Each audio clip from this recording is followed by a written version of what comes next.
ไปอ้ายบ่สำคัญสันบ่น้องจึงบ่เสื่อใจครอบครัวจึงแตกสลายน้องสั่งไว้ไล่อ้ายจากบ้านสองเฮาสัญญาบอกว่าสู่ไปนำกัน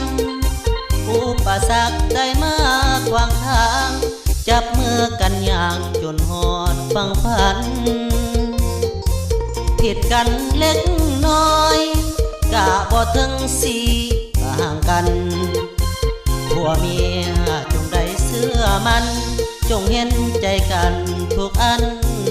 พันยามคิดดีแล้วบ่สิไล่อ้ายจากเฮือนคำคนเน้นถ้าบิดเบือนอยากให้เฮือนของเฮาเพ่มาบ่ได้คิดสัวบ่ได้หมอมัวออกนอกเส้นทางซุ่มแซวกับหมู่บางครั้งเวียกงานทุกอย่างอ้ายบ่เคยเลือนเมียหักเมียแพงแก้มแดงแดงอย่าเฮ็ดหน้าเศร้าเฮ็ดใจใหญ่ปันน้อยภูเขาใจสะอาดเท้าอย่าได้มืดคึมเป็นแม่สีเฮือนใจเปรียบเหมือนน้ำของน้ำเงิมอย่าฟังคนเขาซ้ำเติมอย่าเฮ็ดหน้าเคิมไล่อายนี่ไป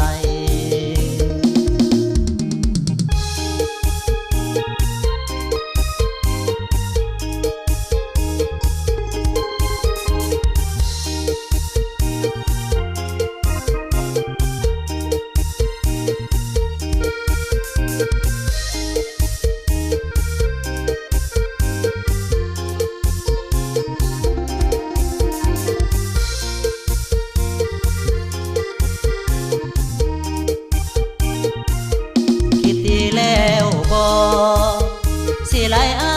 ยจากเฮือนคำคนเน้นถ้าบิดเบือนอยากให้เฮือนของเฮาเพ่มาบ่ได้คิดสัวบ่ได้หมอมัวออกนอกเส้นทางซุ่มแซวกับหมู่บางครั้งเวียกงานทุกอย่างอ้ายบ่เคยเลือนเมียหักเมียแพงแก้มแดงแดงอย่าเฮ็ดหน้าเศร้าเฮ็ดใจใหญ่ปันน้อยภูเขาใจสะอาดเท้าอย่าได้มืดคึมเป็นแม่สีเฮือนใจเปรียบเหมือนน้ำของน้ำเงิมอย่าฟังคนเขาซ้ำเติมอย่าเฮ็ดหน้าเคิมไล่อา